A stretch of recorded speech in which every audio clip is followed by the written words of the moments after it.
పేదవాడి పక్షాన నిలబడతాం, ప్రజా గొంతుకై నినదిస్తాం. వాయిస్ ఆఫ్ వాయిస్లెస్, తెలుగువారి మనస్సాక్షి సాక్షి టీవీ. సాక్షి టీవీ ప్రసారాల కోసం మీ స్థానిక కేబుల్ ఆపరేటర్ను వెంటనే సంప్రదించండి. ఒక సంచలనాత్మకమైనటువంటి సంచలనమైన సర్క్యులర్ని జారీ చేసింది హైకోర్టు. ఇక్కడికైనా ఈ రిమాండ్ల పైన మార్పు వస్తుందా, లేదా రిమాండ్ విషయంలో రిమాండ్ జరుగుతూనే ఉంటాయి, ఇలాంటి సర్క్యులర్లు వస్తూనే ఉంటాయి అనే పరిస్థితులు ఉంటాయి? ఎందుకంటే ఇందులో చాలా సీరియస్గా చెప్పింది హైకోర్టు, మామూలు మాటలు లేవు. సార్, యాక్చువల్గా ఈ సర్క్యులర్ రావడానికి రీజన్ ఏంటి అంటే, ఈ మధ్య కాలంలో రిమాండ్స్ ఏవైతే విధించున్నారో పోలీస్ వాళ్ళు చేసిన అత్యుత్సాహం మీద మెజిస్ట్రేట్లు కూడా కళ్ళు మూసుకొని రిమాండ్లకు ఇచ్చేయడం. ఎందుకు అంటే, జుడిషియరీ సిస్టమ్ అనేది ఎందుకు క్రియేట్ అయిందంటే, ఇన్జస్టిస్ జరగకుండా పోలీస్ డిపార్ట్మెంట్ నుంచి కానీ లేకపోతే ఎగ్జిక్యూటివ్ అథారిటీ నుంచి కానీ వాళ్ళకి ఎక్కడైతే ఇంజరీ జరుగుతుందో, దెబ్బ తగ్గుతుందో ట్రీట్మెంట్ చేయాల్సిన బాధ్యత కోర్టుల మీద ఉంది. సో అలాంటి జుడిషియరీలో ఉన్న కోర్ట్సే ఈరోజు లోవర్ కోర్ట్స్ రిమాండ్ ని కళ్ళు మూసుకొని ఇమీడియట్ గా రాగానే పేపర్ చూడకుండా ఏం చూడకుండా సంతకాలు పెట్టేసి పంపించడం వల్ల ఫండమెంటల్ రైట్స్ ని వైలేషన్ జరగడం అనేది జరుగుతుంది. Non application of mind cannot be lead in to the violation of the fundamental rights of the citizen. ఇది జరగకూడదు. కోర్టులే ఫండమెంటల్ రైట్స్ ని వైలేట్ చేస్తే ఎక్కడికి సిటిజన్ వెళ్తాడు? ఎవరి దగ్గరికి వెళ్ళి ఇంజరీ జరిగిందని ట్రీట్మెంట్ తీసుకుంటాడు అంటే there is no other go. Executive కానీ పోలీస్ డిపార్ట్మెంట్ కానీ తప్పు చేస్తే, లెజిస్లేటర్ కూడా తప్పు చేస్తే, ఉన్నది మనకు ఒకటే ఒక సిస్టమ్ మన ఇండియాలో, దట్ ఈస్ జుడిషియరీ. ఇప్పుడు జుడిషియరీ తప్పు చేస్తే ఎవరి దగ్గరికి వెళ్ళాలి? అఫ్ కోర్స్ జుడిషియల్ ఆర్డర్ ని ఛాలెంజ్ చేయడానికి హైకోర్ట్స్ ఉన్నాయి, సుప్రీం కోర్ట్స్ ఉన్నాయి, that is a different story.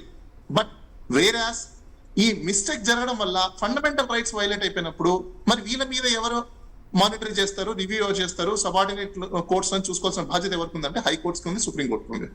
So అందుకనేసే supreme court ఒక జడ్జిమెంట్ లో Imran Pratap Gandhi versus state of Gujarat కేసులో ఎందుకు రీరిటేట్ చేశారంటే, సోషల్ మీడియా కేసెస్ లో కళ్ళు మూసుకొని వచ్చి ఒక వ్యక్తి కంప్లైంట్ చేస్తే ఇమీడియట్ గా అరెస్ట్ చేసి రిమాండ్ చేయకూడదు అనే భావన ఎందుకు కలిగించారంటే, ఇంజరీస్ 2 టైప్స్ ఉంటాయండి. నేను చాలాసార్లు చెప్పాను, physical injury, mental injury. Mental ఇంజరీకి కూడా ఒక ప్రైమా ఫేసి డాక్యుమెంట్ కావాలి, that is a certificate from competent doctor. ఎవరు అంటే సైకాలజిస్ట్, సైకాట్రిస్ట్ ఉంటారు. వీళ్ళ దగ్గర వాళ్ళ అండర్గో ట్రీట్మెంట్ వెళ్తున్నట్టుగా ఒక సర్టిఫికేట్ తీసుకోవాలి. మనోభావాలు దెబ్బతిన్నాయంటే ఊరికి దెబ్బతిన్నట్టు కాదండి, మీరు నేను అనుకుంటే అప్పు. సో ఆ సర్టిఫికేట్ ఉంటేనే ప్రైమా ఫేసి కింద ట్రీట్ చేసి వాళ్ళ దగ్గర నుంచి ఆ ప్రైమా ఫేసి ఎవిడెన్స్ ని, డాక్యుమెంట్స్ ని తీసుకున్న తర్వాత పోలీస్ వాళ్ళు కంప్లైంట్ ఇచ్చాక దాన్ని రిజిస్ట్రేషన్ చేయాలి. కానీ పోలీస్ వాళ్ళు అలా చేయట్లేదు. సో ఇక్కడ ఇంకోటి ఏమైపోయింది, సెక్షన్ 173 బిఎన్ఎస్ఎస్ ప్రకారం సబ్క్లాస్ 3 లో వాళ్ళకు టైం ఇచ్చున్నారు. 14 days టైం ఉన్నప్పుడు ప్రిలిమినరీ ఎంక్వైరీ చేసి ఎఫ్ఐఆర్ కట్టే వెసులుబాటు వాళ్ళకు ఉంది. ఈ ఎక్సర్సైజ్ ని చేయకుండా, ఈ ఫుటైల్ ఎక్సర్సైజ్ ని వాళ్ళకి ఇష్టం వచ్చినట్టు చేసేసుకుంటూ రిమాండ్ కి పంపించేస్తూ ఫండమెంటల్ రైట్స్ ని ఎక్కడైతే వైలేట్ జరుగుతుందో అక్కడ సిటిజన్స్ కి దెబ్బలు తగ్గుతున్నాయి. దెబ్బలు ఇన్ ద సెన్స్ ఇంజరీ. అది ఏం injury? Social injury, psychological injury, society injury, family injury, all type of injuries జరిగినప్పుడు ఆ వ్యక్తి బతకడానికి స్కోప్ ఉంటుందా?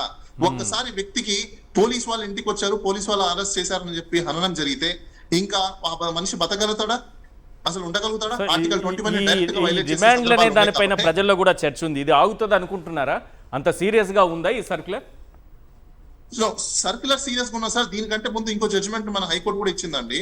BR Naidu versus state of Andhra Pradesh అనే దాంట్లో కూడా జుడిషియల్ మెజిస్ట్రేట్ల మీద డిసిప్లినరీ యాక్షన్ తీసుకుంటామని చెప్పింది. అయినా కూడా జుడిషియల్ మెజిస్ట్రేట్లు వినకుండా ఇప్పుడు కూడా మనకు రిమాండ్స్ ఇస్తూనే పోతున్నారు. ఎందుకు రిమాండ్స్ ఇస్తూ పోతున్నారంటే, బికాస్ వాళ్ళ మీద ఎవరు కూడా సిటిజన్ ఇంజర్ అయిన సిటిజన్ ఎవరు కూడా రిజిస్టర్ అంటే జుడిషియల్ రిజిస్టర్ కి కానీ లేకపోతే జుడిషియల్ విజిలెన్స్ కి కానీ వీళ్ళ మీద కంప్లైంట్ చేయలేదు. కంప్లైంట్ చేసి వీళ్ళ మీద డిసిప్లిన్ యాక్షన్ తీసుకోమని చెప్పి ఎవరు చేయట్లేదు. కాబట్టి వాళ్ళకి ఏమైపోయిందంటే, మానిటర్ మా మీద ఏముంటది, జుడిషియల్ ఆర్డర్ కదా వాళ్ళు ఛాలెంజ్ చేసుకుంటారు, ఆ సెన్సెస్ లోకి వెళ్ళిపోయినారు.